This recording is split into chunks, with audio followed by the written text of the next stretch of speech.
Hola. Hola. Hola, profe, ¿cómo le va? Bien, ¿y vos cómo estás? Muy bien, acá estamos. Bueno, vamos a esperar a ver si se conecta. Ya. Ya. ¿Vos estás libre?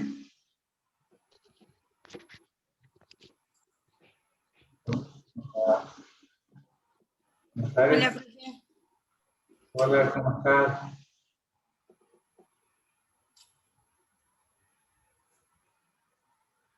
Creo que somos nosotros tres, nada más. Creo que estás con el... Estás en mudo, Florencia. Ahí está. Ahí está. ¿Vos, Nazarena, estamos bien? ¿Me escuchas bien? Sí, profe. Somos nosotros tres, así que vamos a hacer... No va a ser gratis, no va a ser largo esto. Más que todo para que hablemos un poquito, para que ustedes tengan algunos conceptos de lo que va a venir en el examen final. Sobre dos temas vamos a tratar ahora, que es la auditoría, calidad y indicadores de salud. ¿Han leído algo? Sí, profe, yo hice la tarea que había dejado María, la actividad de la clase 2. No sé si sabía que subirlo a algún lado o no. Igual lo hice acá. No se le escucha, profe.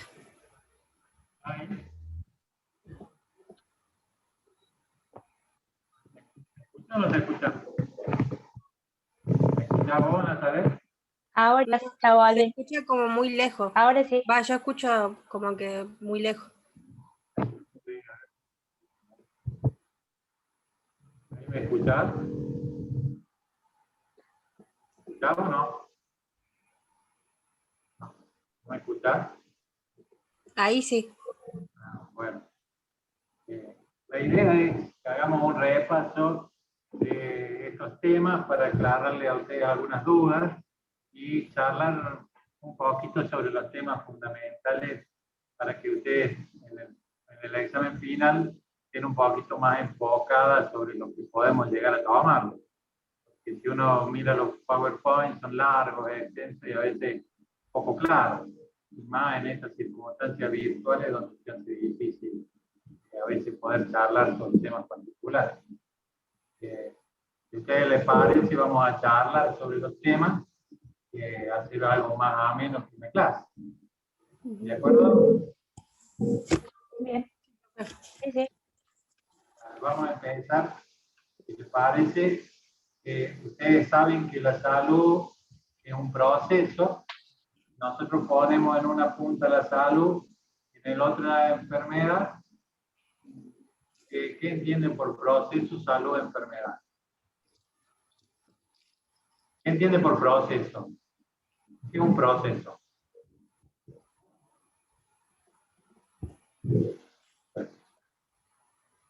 Bueno, ¿me escuchan o no? Sí, profe.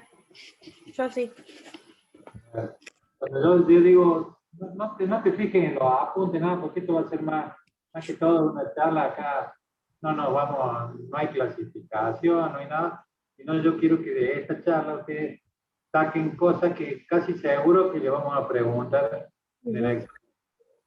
Eso sí, para que no se haga una charla monótona.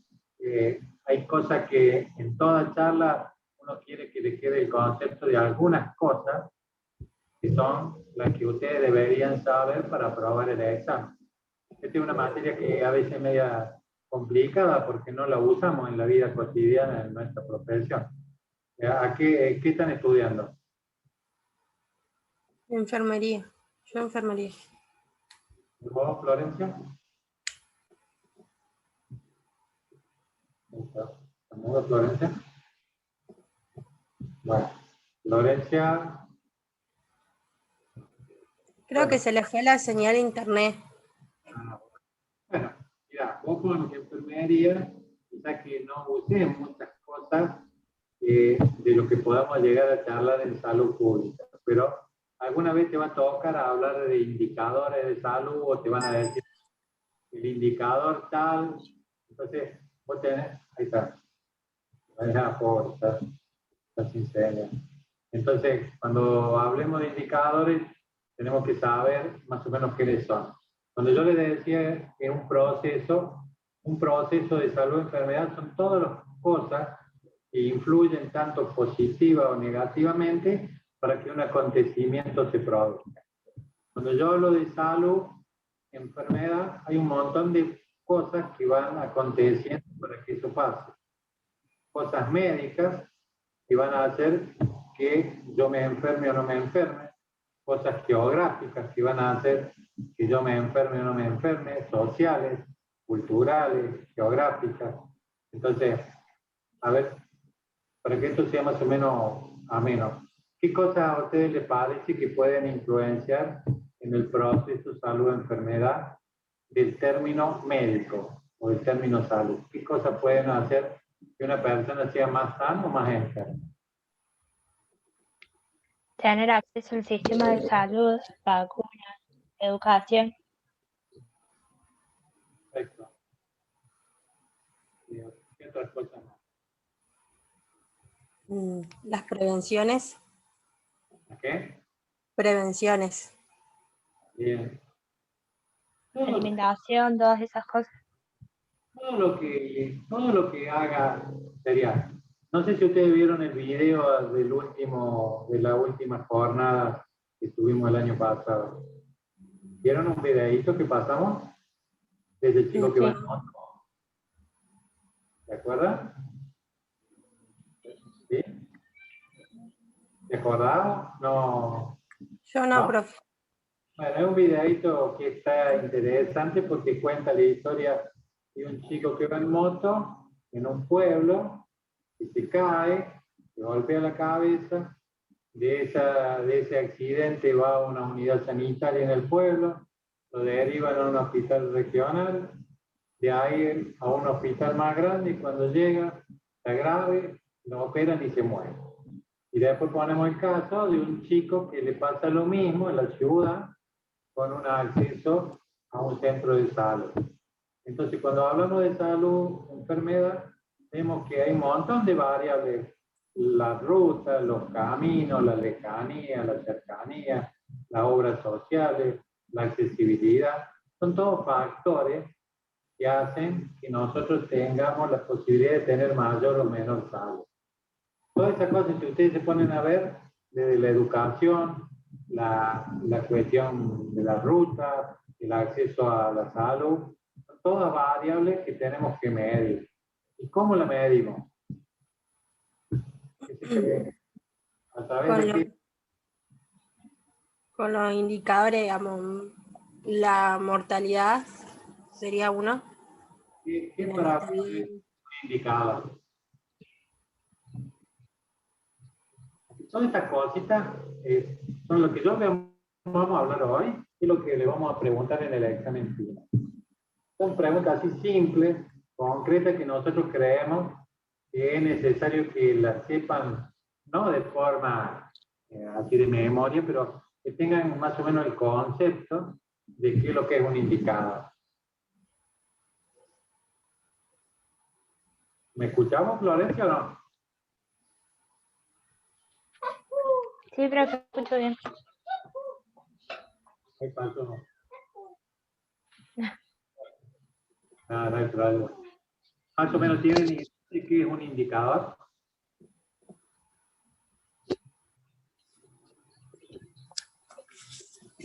Pero más o menos así, sin mirar una apunte o algo. ¿Qué es un indicador? Cuando nos dicen, indícame esto, ¿qué me están diciendo?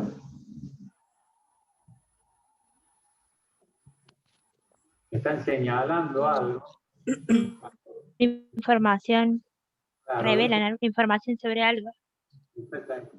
El indicador es un instrumento de medida. Se me corta internet. ¿Me escuchan ahí? ¿Me escuchan? Sí.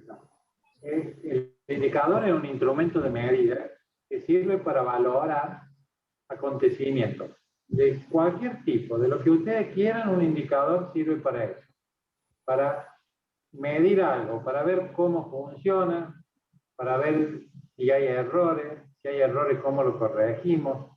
Es un proceso que a mí me sirve para tomar dimensión de algo.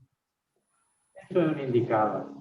Y después, otra cosa que les solemos preguntar, que me parece que es bueno saberlo en salud, ¿qué es un indicador positivo y qué es un indicador negativo? ¿Se acuerdan algo o no?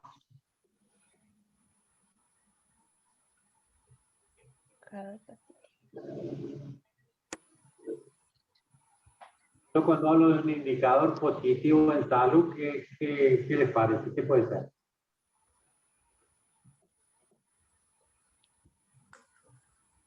Si yo le digo, La tasa de natalidad, por ejemplo.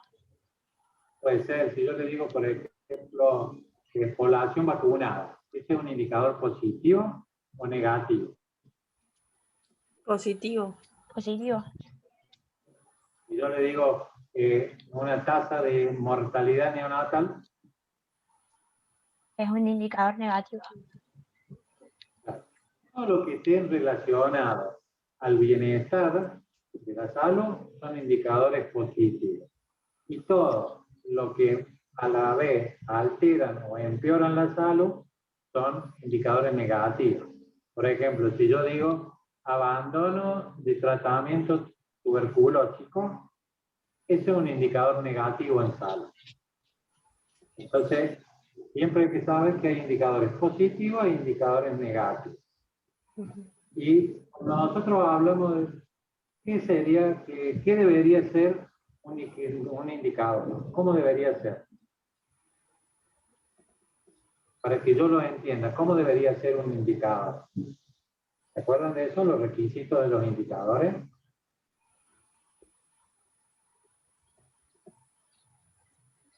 Tiene que tener una validez, o sea, que realmente se mida lo que se tenga que medir, que se pueda reproducible, o sea, que por más de que lo hagan dos personas diferentes, dé el mismo resultado utilizando el mismo método, y tiene que tener una relevancia y una importancia. O sea, que la información sea adecuada y sea útil para la persona que lo lea. Tiene que ser barato. Los gastos que a mí me produzca el hacer un indicador no sea más caro que lo que yo estoy estudiando. Que sea comprensible, que vos, yo, cualquiera que lo lea puede entenderlo. Y otra cosa que es fundamental, que sea específico, ¿no? Que lo que yo estoy estudiando sea el hecho concreto al cual estoy apuntando. Si se dispersa, ese indicador no va a ser tan válido porque me va a tomar otras variables que yo no quiero medir.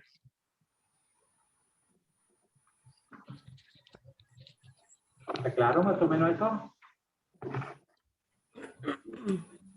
Yo no lo entendí bien, profe. Todo indicador tiene que tener condiciones. Y hay algunas que son básicas. Una de las, yo te voy a dar 4 para que vos más o menos tengas presente. Uno, que sea barato. Cuando vos armas un indicador, armarlo tiene un costo. Ese costo no supere lo que vos querés estudiar. Que sea específico.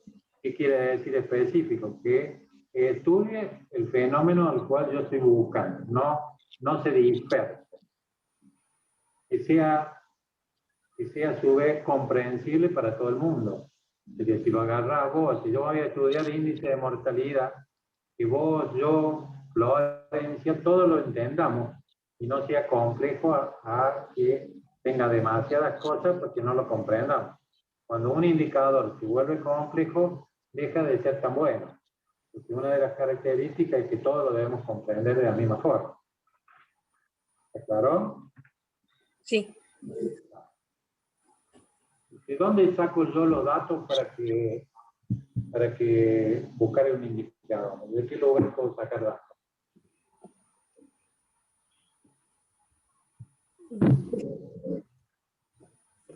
¿Recuerdan algo de eso?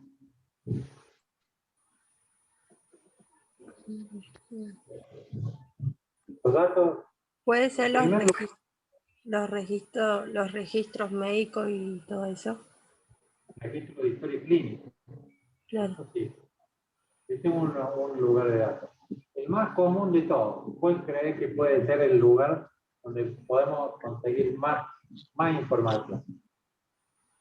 Acuérdense que la salud está influenciado por lo económico, lo social, lo laboral, lo psicológico, lo geográfico. Entonces, ¿dónde yo tengo la mayor cantidad de datos cuando tengo que buscar algo? Los censos. Pues no me sale. El censo es el lugar donde yo tengo la mayor posibilidad de datos, tanto de infraestructura de la vivienda, de sanidad, de educación. En el censo yo tengo una variabilidad de datos tremendo para estudiar. Y hablando de la parte médica, vos que hacés enfermería. Florencia, ¿vos qué estudias?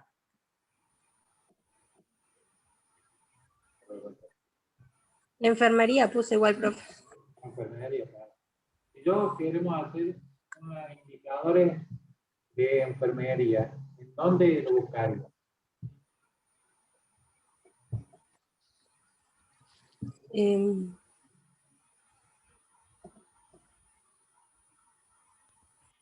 ¿Puede ser en los registros de vacunación o no? Yo te digo, por ejemplo, vamos a estudiar el gasto de dipirona en el piso 2 del hospital de clínica.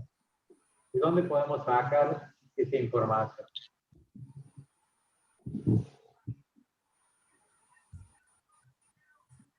¿Ustedes trabajan en enfermería? ¿Han cursado materia en hospitales, algo? No, pero está bien. Bueno, cuando vayan a los hospitales, van a dar cuenta que todo está registrado en la historia clínica. Entonces, la historia clínica es un instrumento en salud muy valioso para lo que hace al estudio de casos, de hechos, de circunstancias. Entonces, como fuente de información, si nosotros queremos hacer indicadores de gasto de novalgina en adultos mayores, internados, entonces vamos a tomar la historia clínica de todos los pacientes internados y vamos a ver la medicación. Entonces, la historia clínica es un lugar de registro. Otro lugar de registro puede ser las estadísticas o las encuestas domiciliarias, también el servicio de epidemiología de la provincia, Cualquier lugar que recolecte datos es un lugar de búsqueda para hacer indicadores. Entonces, pero el principal lugar donde nosotros tenemos para buscar información son los censos.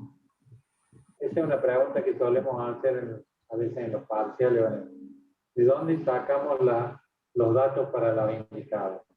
Nosotros tenemos que saber que por nuestra profesión, la historia clínica es uno de los lugares donde mayor información tenemos en la parte médica. ¿Vamos? Cuando yo hablamos de indicadores, saben que indicadores son generalmente reglas matemáticas. Hay reglas absolutas y reglas relativas. Las absolutas son, ¿saben cuáles son? ¿Se acuerdan? Indicadores absolutos. ¿Se acuerdan cuáles son? Ustedes, si quieren, vayan anotando estas cositas. Estoy casi seguro que después yo, cuando estemos en el parcial o en el examen, yo les voy a preguntar. ¿Sí? Los indicadores absolutos, ¿cuáles son? El único indicador absoluto es el conteo. Y el conteo, como su nombre lo dice, cuenta el número de veces que ocurre un acontecimiento. A ver si se animan a decirme un ejemplo. Cuentan. Ahora estamos con el COVID. ¿Cuál sería un ejemplo de conteo en COVID? ¿Cuánta gente se contagia? Números de casos diarios. Conteo significa que yo le digo, ¿cuántos casos de COVID hubo en Argentina hasta ahora? Ustedes me dicen, ¿Cómo? 2.300.000. Listo, eso es conteo. No nos habla de riesgo, no nos mide otra cosa, nada más que cantidad. Y decimos, ¿cuántos muertos hubo por COVID en la Argentina? 55.000. Listo, no me dice otra cosa. Me dice cantidad. Por eso es el nombre, conteo. No me mide riesgo. Esa es otra cosa muy importante. Porque a mí que me digan, hay 2 millones contagiados, hay 55.000 muertos, no me dice nada más que la cantidad. No me dice si es riesgoso, si no es riesgoso, si son muchos, si son pocos. Me dice un número, me da una cifra. A eso es un indicador absoluto y se llama conteo. ¿Vamos? ¿Se entendió ese concepto? Sí. Bueno, y hay indicadores relativos. Y los indicadores relativos son 4, son la razón, la proporción, la tasa y el O. ODDS. Lo que hace falta, por ejemplo, es decir, si ubican lo que es la razón, ¿saben lo que es la razón? ¿Se acuerdan algo? No. La razón es la relación que existe entre dos muestras. Por ejemplo, no sé si han leído ahora las medidas de restricción por el COVID. ¿Se enteraron de algo de eso?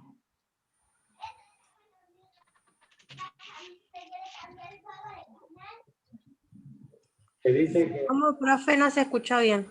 Vaya. que han leído algo de cómo se toman las medidas de restricción por el COVID. ¿Han leído algo? ¿Escuchaban en la radio, en la tele o algo? Hay dos cosas que se tienen en cuenta, por ejemplo, hoy, para saber si vamos a hacer restricción o no. Una es la razón. ¿Qué es la razón? Es medir entre dos grupos, el A y el B. ¿Qué es lo que dice ahora, por ejemplo, la nueva ordenanza nacional? Dice que si los casos de los últimos 14 días sobre los casos de los anteriores 14 días supera 1,2, eso nos dice que hay que restringir porque el número de casos es mayor que en los 14 días anteriores. Por ejemplo, si yo digo, tenemos 9.000 9.500 casos de COVID en los últimos 14 días. Y en los anteriores 14 días a esto, hubo 7.000. Yo divido los 9.000 eso por los 7.000, y si me da más de 1,2, quiere decir que ha aumentado los casos y tenemos que restringir actividad. Entonces, cuando uno lee estas cosas, vos vas a leer el diario. En una vez ustedes pueden leer el diario de ayer, y ayer decía el diario Clarín que las medidas que se toman para saber si se restringen es la razón. Y si vos no tenés idea qué es la razón, vas a tener a pensar que el razonamiento no es una medida matemática. Entonces la razón sirve para medir dos grupos entre sí. Es una medida que no me mide el riesgo, sino me mide cantidad o diferencia. ¿Está claro el concepto? Esto estuvo bueno que uno lo lea, porque cuando vos lees te dicen conceptos en salud que a veces te dicen números absolutos, números relativos, índice de mortalidad, tasa de mortalidad. Tenemos que tener algún concepto, porque somos trabajadores en salud, para que cuando se hable de estas cosas tengamos que sea una noción de lo que se está hablando. Entonces, con esto del COVID, son dos cositas, parecen sonzas, pero fíjense lo importante que son saber qué es lo que es la razón, porque puede decir que este valor puede hacer que volvamos a fase 2, fase 1, fase 3, de acuerdo a la cantidad. Entonces la razón mide dos números entre sí. Tómenlo al COVID como ejemplo para saber. O cuando hablamos, por ejemplo, sobre 1.000 casos, hay 400 varones y 550 mujeres. Y dividimos los dos y nos da un resultado. Ese resultado nos va a decir, hay tantas mujeres por cada tantos varones de un problema. Eso se llama razón. Eso se usa en medicina. Lo otro que podemos hacer es la proporción, y esa no lo usamos tanto. La que sí usamos mucho son las tasas. Y las tasas ahí ya entran un montón de cosas. ¿Y se acuerdan de algo de tasas? Sería la tasa de mortalidad, la tasa de nacimiento. ¿Cuál sería para vos? Cuando yo digo que es una tasa, que podemos ponerle después el título que quieran, natalidad, maternidad, título que te guste, pero tenés que decirme más o menos, tienen que saber lo que es una tasa. Cuando yo digo una tasa, hablo de qué. Dice que todas estas cosas tienen un numerador y un denominador. El numerador, ¿qué pondría yo cuando hablo de tasa? Lo que se está analizando, por ejemplo, tasa de natalidad, los nacimientos, Y abajo, sobre la cantidad, denominador, en este caso sería la población, digamos. ¿qué más tengo que poner de tiempo? ¿Es como? Vos, cuando hablas de tasa de natalidad, eso que me dijiste, está bien, cantidad de nacidos sobre población La cantidad de general. población. Sí, Entonces, eso en el denominador. En el denominador, pero ¿qué más tiene que tener?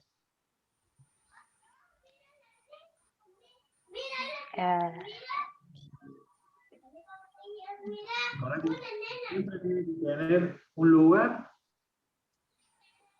y un tiempo. Sería Sí, tasa, el año y el lugar donde nacieron.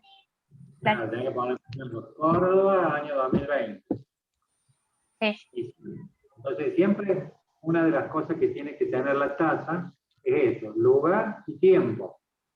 Y eso multiplicado por 100, por 1000, por un porcentaje para hacerlo un número más entendible.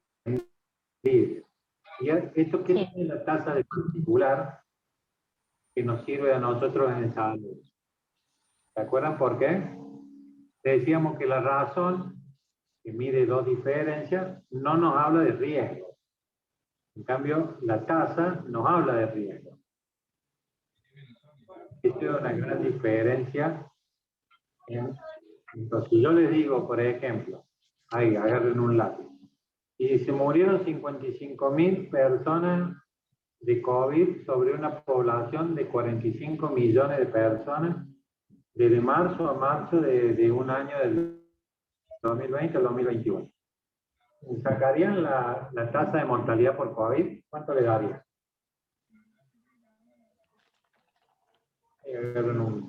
Una calculadora, un lápiz, un teléfono. Se murieron 55.000 personas sobre 45 millones, por mí.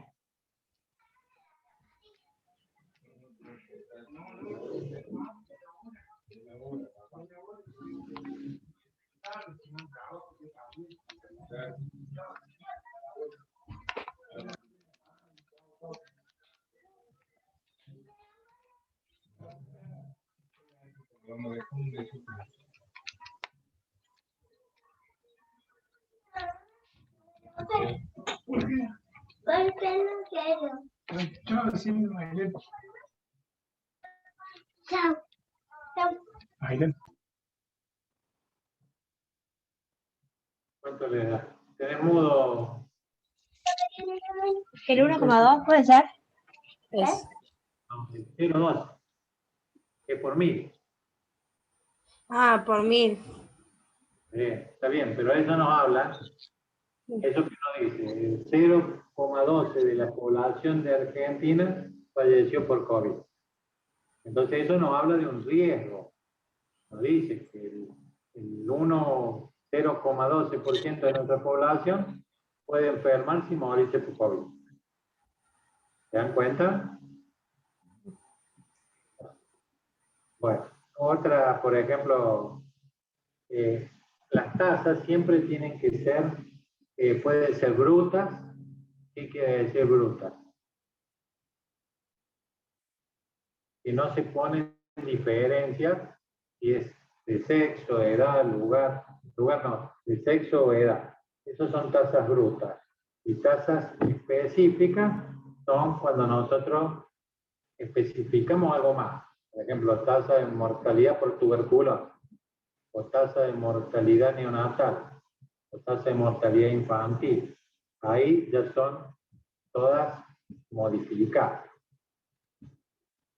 ¿Está claro esto? Sí. Hay otra que se llama ODD. ODD es un índice de medición también relativo, que es más complejo, se llama sobre eventos de interés sobre proporciones de no eventos. Ahí vamos a hacer un ejemplito para que lo entiendan más fácil. ¿Tienen papel y lápiz las dos? Sí. Bueno, mira, vamos a hacer un ejemplo. Si yo tengo, que también lo hicimos en la clase, si yo tengo una población de 20.000 habitantes, anoten, población de 20.000 habitantes. En esa población hay 300 camas de internación. De esas 300, 250 pertenecen al subsector público y 50 al privado. Y yo le digo que saquemos la razón de eso. ¿Qué sacaríamos?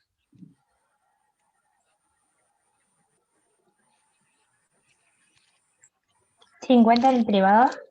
50 en el privado. Entonces, de las 300, 250 públicos y 50 privados. De esas 300 capas, y yo digo, voy a sacar la razón de eso. ¿Qué significaría? ¿Qué tendría que hacer? Es la relación, dijimos, entre dos números, ¿no es cierto? La razón, ¿se acuerdan? Sí. Entonces tendríamos que hacer 300 dividido 20.000 por 100. Eso sería la razón.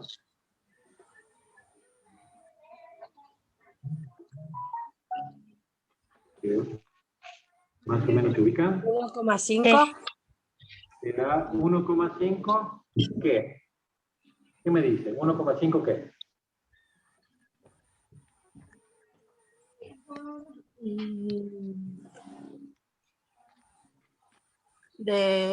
De camas ocupadas, puede ser. Hay 1,5 de camas por habitante. No sé si no. Es la disponibilidad que tenemos. ¿Será, Florencia?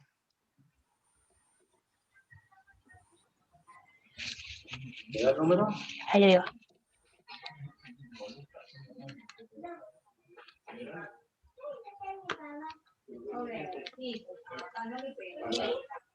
A mí me dio 15. No, multiplicate por 10. A ver, pare, creo que. Está desconfigurada la calculadora. 300 dividido 20.000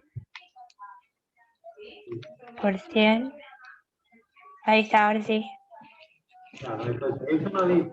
La razón nos da un número que no nos da, no nos da riesgo, no nos dice, no nos da una impresión de una visión.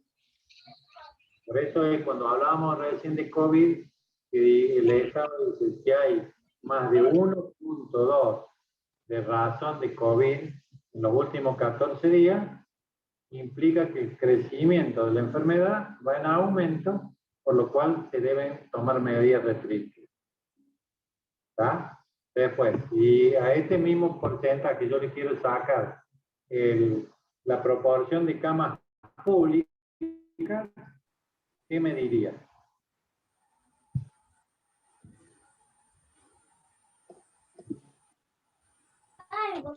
Si tengo que 250 camas de las 300. Serían las 250 camas del hospital público sobre los 20.000 habitantes. No, de las 300 camas. Y yo estoy sacando proporción de camas. Por 100. Por 100. Sería ¿Cómo 200, sería? sería, si yo quiero Claro. sacar la proporción de camas públicas, me diría 250 sobre 300. Sobre 300 por 100. Por 100. Eso nos dice, vos tenés ahí, te da 80 y pico.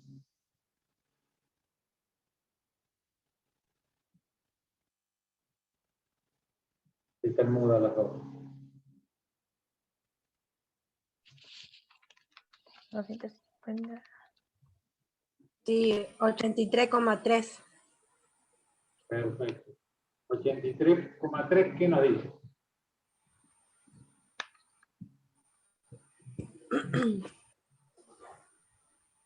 Que son El porcentaje de camas que hay de la públicas. gente. Bien. Eso nos dice que el 83,35% de las camas que existen en ese lugar son del subsector público. Y el 16 y pico es del sector privado.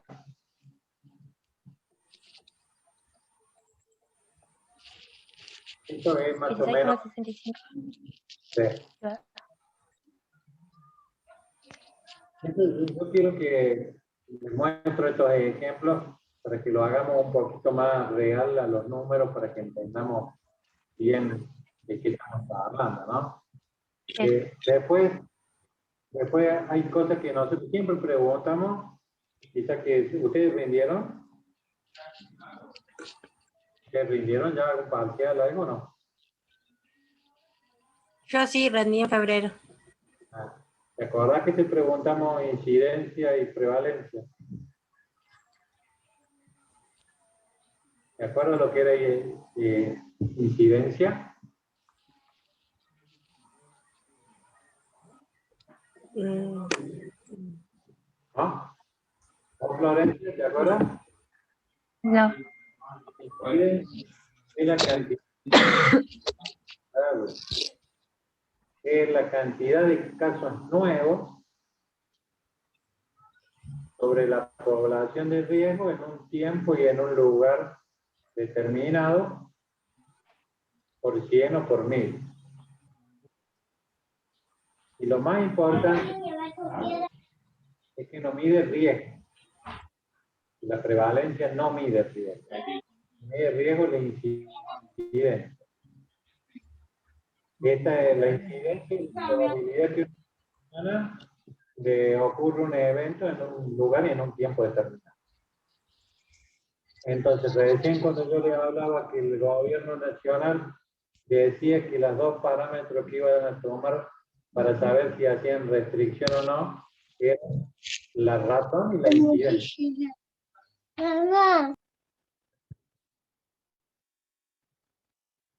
¿Está claro eso de incidencia?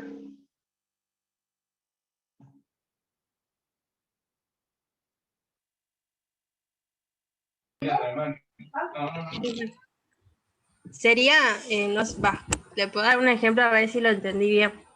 Vale. Sería como en un mismo lugar, como en un barrio así cerrado, en el mismo lugar, crece el COVID en cantidad de personas, sería algo así, en el mismo lugar, al mismo tiempo. Por ejemplo, que si lo tomamos Carlos Paz, la cantidad de casos nuevos de algún acontecimiento en Carlos Paz sobre la cantidad poblacional que tiene Carlos Paz en el año 2020 por 100 o por 1000 según lo que estemos sacando casos. Siempre la incidencia son los casos nuevos. Tener siempre presente eso. La incidencia son casos nuevos. Y siempre mide riesgo. Y siempre acuérdense del lugar y un tiempo por un porcentaje. ¿Bien o mismo?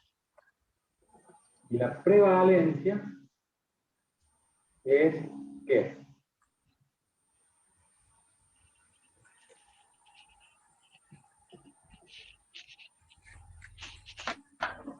¿Recuerdan lo que era prevalencia? Esto siempre lo preguntan. Incidencia y prevalencia. ¿Por qué lo preguntamos siempre? Porque ustedes van a sentir en el ámbito de salud la incidencia de tuberculosis es tanto, la prevalencia de diabetes es tanto, la prevalencia de hipertensión es tanto. Y cuando uno escucha esa palabra tiene que saber lo que están hablando. Entonces, saber que la incidencia es la aparición de casos nuevos. Y la prevalencia, ¿se acuerdan? No. Es la cantidad de casos que existen en un lugar en un momento determinado. Y la prevalencia no nos mide el riesgo. Yo digo, el 10% de la población mundial es hipertensa. ¿Yo estoy hablando que Florencia es hipertensa? No. Yo estoy hablando de que Florencia tiene un 10% de chance de ser hipertensa. Eso es prevalencia. ¿Se entiende? ¿Se entiende o no? Sí, profe. Claro. Esas son dos preguntas que hacemos siempre. Incidencia y prevalencia.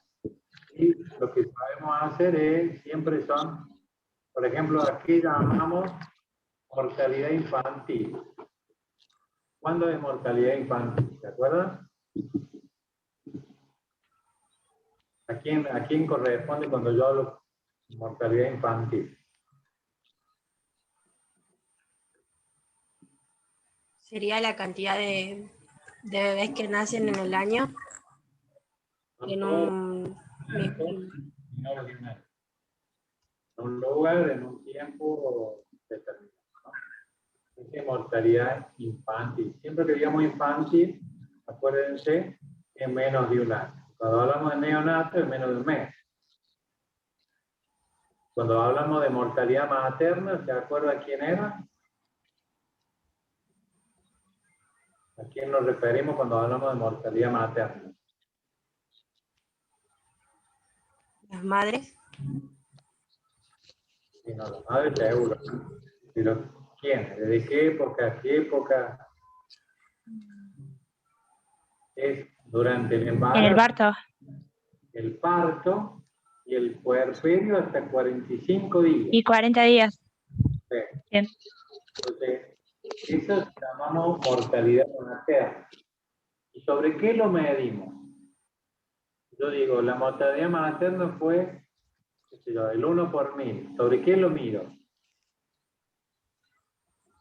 Sobre la cantidad de nacimientos. Perfecto. De nacimientos vivos. Sí. Entonces, cuando hablamos de mortalidad materna, tenemos que saber esto, que son embarazos, partos, puerperio, hasta los 42 días, sobre nacidos vivos.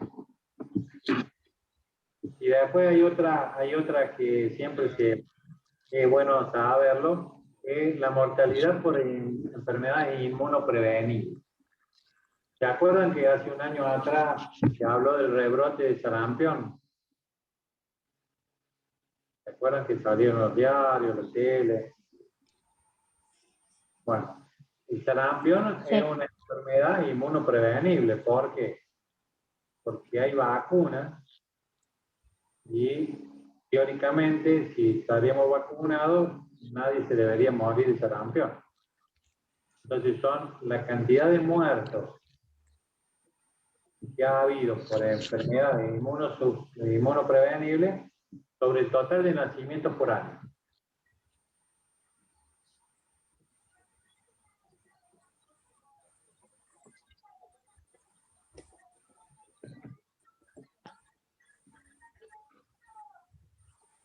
Esto es lo más trascendente que tenemos que saber de la parte de indicadores.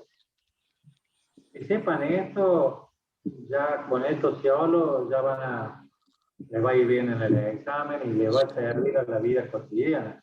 Porque eso que le contaba del COVID son cosas que nosotros, que somos agentes de salud, tenemos que tener un poquito más de conocimiento que el público en general.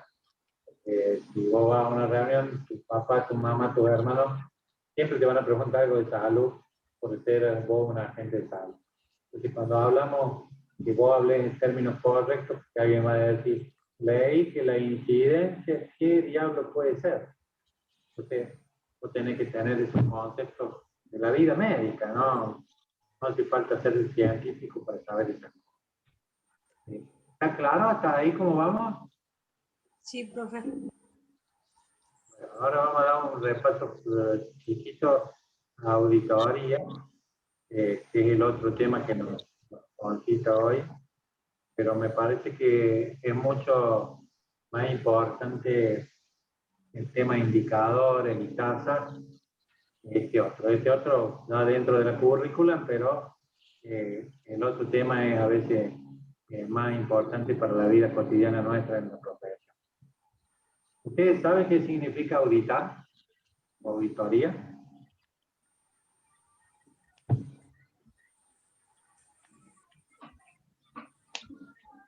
¿Saben más o menos qué significa auditoría?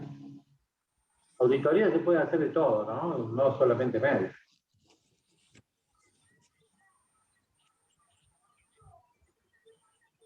Auditoría quiere decir verificar, observar, comprobar, evaluar un procedimiento, acto. Todo eso es auditoría, todo eso es auditar. ¿Para qué? ¿Para qué auditamos algo?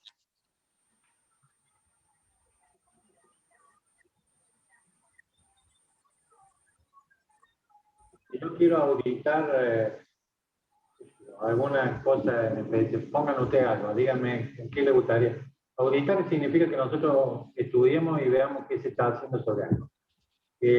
Pongamos, auditemos cómo es la consulta a una guardia. ¿Para qué lo hago?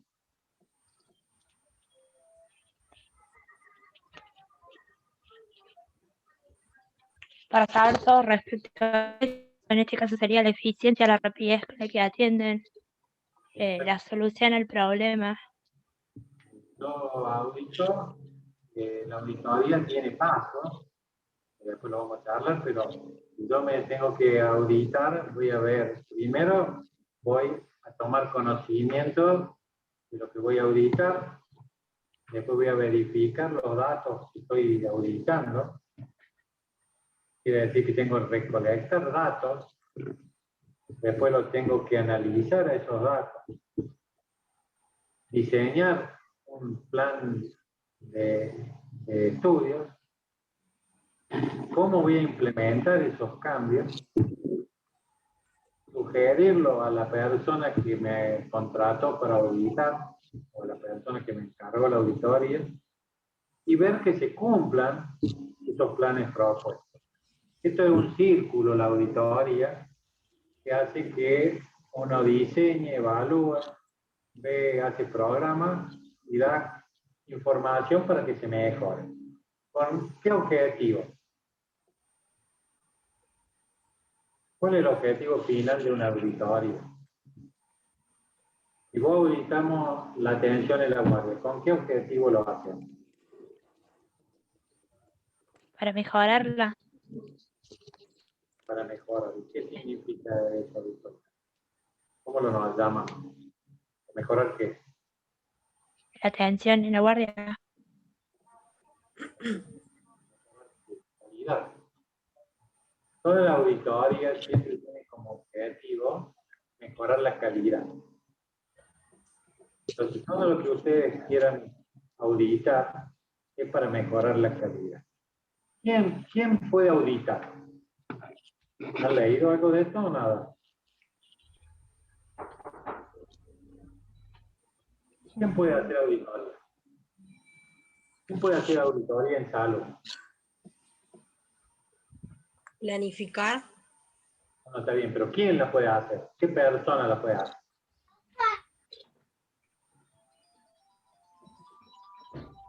Un consejo médico. Cualquier profesión, un médico, un enfermero, un bioquímico, un kinesiólogo, un farmacéutico, un ingeniero en seguridad. Cualquier persona que se dedique al ámbito de salud puede auditar. ¿Qué condiciones tiene que tener? Tiene que conocer lo que está haciendo. Sería, vos vas a hacer enfermería.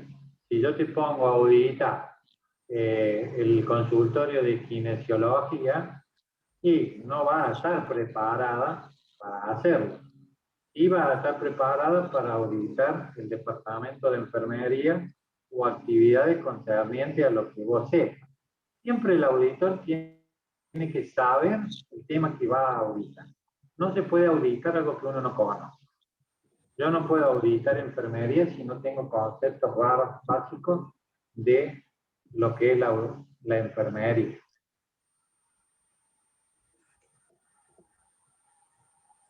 Si yo me pongo a auditar enfermería, tengo que saber de enfermería y voy a llegar a una conclusión que va a ser buena o mala. Esa es mi conclusión como auditor. Después, con esa conclusión, yo voy a ir al que me quiso que yo hiciera la auditoría y le voy a sugerir actividades o normas que deben cambiarse o mejorarse. Y esas normas hay que hacerle después un seguimiento para saber realmente si esas normas que se plantearon se cumplieron. ¿Tienen idea de cuántos tipos de auditoría hay?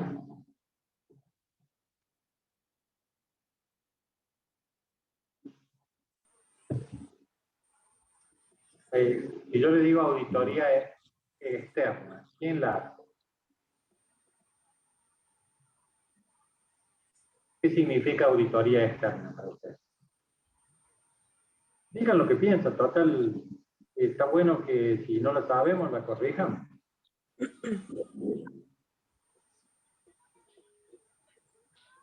Sería lo directivo. Ustedes dos trabajan en enfermería. Vos trabajás en el Hospital Córdoba y Florencia trabaja en el Hospital San Roque. Y yo le digo, bueno, Florencia va a hacer una auditoría. Florencia es un auditor ¿qué? ¿Es un auditor interno o un auditor externo o por qué enfermera?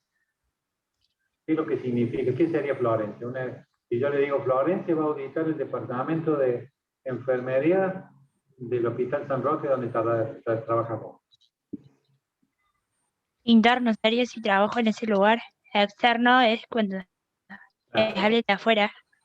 Exactamente. Auditoría puede ser interna, externa, directa, puede ser inducida. ¿Qué quiere decir? Si yo busco un acontecimiento y trato de averiguar sobre ese acontecimiento, puede ser anterior, quiere decir que yo audito cosas que pasaron, y puede ser mixta, para que ustedes dos se pongan a auditar un hecho en particular. Entonces, toda esa auditoría tiene como finalidad mejorar la calidad.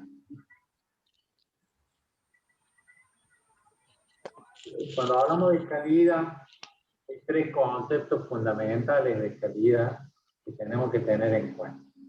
Que la calidad es la totalidad de funciones, comportamientos que se producen tanto para un bien como un producto. Y tiene la característica que deben satisfacer las necesidades del consumidor. Entonces de acá sacamos tres cosas, que son todas las funciones, características o comportamientos de un producto o un servicio. El segundo concepto que sacamos de calidad es que tiene que satisfacer las necesidades del consumidor. Y el tercer concepto es subjetivo. La calidad es subjetiva. ¿Qué significa para ustedes que la calidad sea subjetiva?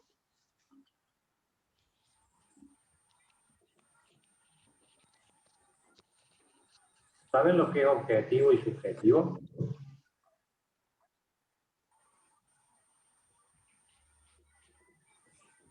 Y el subjetivo depende de cada uno, digamos.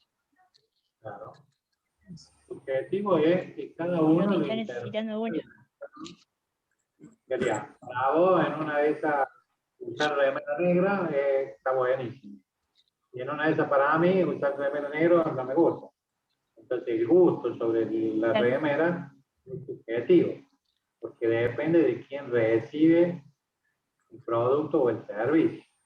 Por eso que la calidad es tan difícil de decir, ¿hay calidad absoluta o no hay calidad absoluta? Eso es un concepto de cuando uno habla de calidad absoluta, uno escucha y es difícil de decir hay calidad absoluta, porque es muy difícil que todos estemos de acuerdo en todo. También uno cuando habla de calidad tiene que saber que existe calidad técnica. Calidad técnica es cuando uno habla de las capacidades científicas, técnicas, cumpliendo normas, protocolos, y hay una calidad funcional, que es cómo se brinda el servicio, de cómo atiendo yo, cómo se atiende, de cómo percibo yo la atención brindada. Eso se llama calidad funcional. Y otra cosa que es muy importante cuando hablamos de calidad en salud, que hay tres factores que son muy importantes a la hora de hablar de calidad. Uno, la calidad que percibe el paciente. Otra es la calidad del que brinda el servicio. Y la tercera es de quien paga el servicio. Entonces son las tres calidades, son las tres cualidades de calidad que dependen de quién, del actor que sea. Si vos hablas de calidad del paciente, ¿qué te fijarías? Vos vas al médico y vos decís, qué buena atención que me brindaron. ¿Qué te fijas? Cualquiera de dos, ¿qué te fijarías? Vos decís, cuando vos vas al médico, decís, qué bueno, qué bien que me atendió este médico. ¿Qué te fijas? El trato. ¿Qué otra cosa te fijas? Que te explique bien todos los pasos, la medicación, lo que sea que te esté pasando. Contención. Claro, que haya, como es subjetivo, en una de esas, para mí, que me atendió era un cara dura, o no me dio bolilla y para mí fue una mala atención, aunque quizá que haya sido bueno el diagnóstico también. Pero para vos, en una de esas fue simpático porque la agarraste en un mejor día, y para mí lo que fue malo, para vos fue bueno. Por eso siempre acordarse que la calidad es subjetiva, depende de un montón de factores. Yo una vez fui director de un centro de salud y hicimos una encuesta y preguntábamos a la gente qué le gustaría que se modificara para que el hospital fuera mejor. Y la sorpresa fue que la gente pidió que pintaran el hospital. El hospital no tenía aparato de rayo bueno, el laboratorio no era malo, a veces los médicos faltaban, pero eso como que a la gente no le importaba tanto. ¿Por qué? Porque para ellos era importante la institución, para ellos era importante verla. Entonces, para mí, que en ese momento estaba dirigiendo eso, me parecía que lo que me iban a reclamar es que hubiera remedio, que hubiera más médico de guardia, que hubiera más leche, que hubiera más profesionales de distintas especialidades. Lo que primero me plantearon es que mejorara la infraestructura. Entonces, la calidad siempre depende de quién lo mira. Y si yo fuera el prestador, sería, ¿qué vería yo? Quizás que ustedes no se dan cuenta, pero vos, si sos enfermero, ¿qué te gustaría? Y quizás que yo como paciente no lo vea. Que tenga buen descanso, que tenga medios para trabajar correctamente, que te provean de guantes, de ropa, que tenga francos bien compensatorios. Hay un montón de cuestiones que te paguen bien. Y hay un montón de cosas que uno lo ve al lado del prestador. Y tendríamos que hablar de qué paga, qué dirían, qué se fijaría para decir, si vos sos el que me pagas a mí, ¿qué diría vos? Esta es una atención de calidad.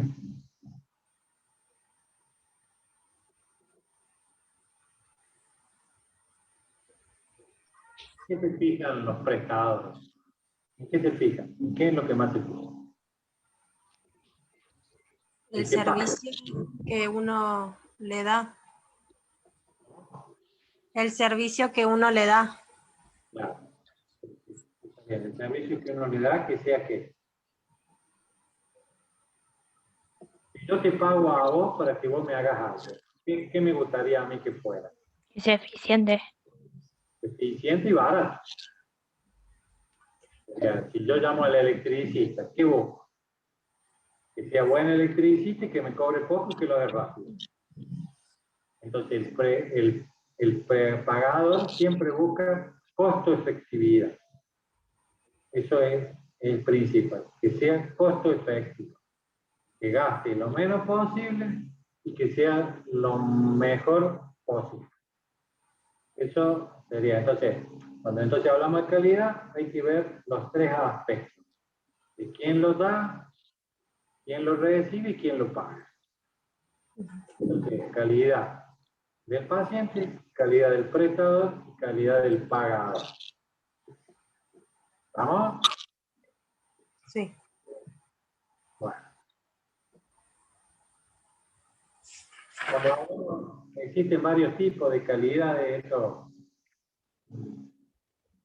Esto siempre es como que lo hablamos como conceptos generales, pero lo más importante que hablamos recién sobre calidad es saber que la calidad siempre es subjetiva y siempre depende del lado que uno la ve. Y acordarse siempre que no existe ningún área, en ninguna cosa que sea donde se exige mala calidad en la salud. Acuérdense que la salud es el bien más preciado del mundo. Para todos nosotros lo más importante es que tengamos salud. Entonces, donde más debemos exigir o donde más se debe proponer calidad es en el área de salud. Bien. Hay varios tipos de calidad: calidad social, calidad humana, calidad operativa. Busquen lo que les parezca, pero lo más importante es que tengan ustedes en cuenta que la calidad es lo que hace a una buena atención mental. Y nunca se olviden que es subjetiva, que depende de quién la mira, de dónde la mira y de cuándo la mira, para saber. Más o menos yo le he querido redondear para hacerla en una hora todos los conceptos más importantes de las dos clases, para que ustedes sepan. Esto que hablamos hoy, ahora, va a ser casi seguro alguna de estas cosas, lo que le vamos a preguntar cuando ustedes se presenten. ¿Vale? No hay mucho más. Hay un montón de cosas. Si ustedes van a la página de la Facu, van a ver los PowerPoint, las preguntas, todo. Pero lo que hemos hablado se basa en lo que a nosotros nos interesa, que ustedes más o menos sepan cuando hablamos de estos temas. Cuéntenme ahora qué dudas, qué preguntas quieren hacerme, interrogantes.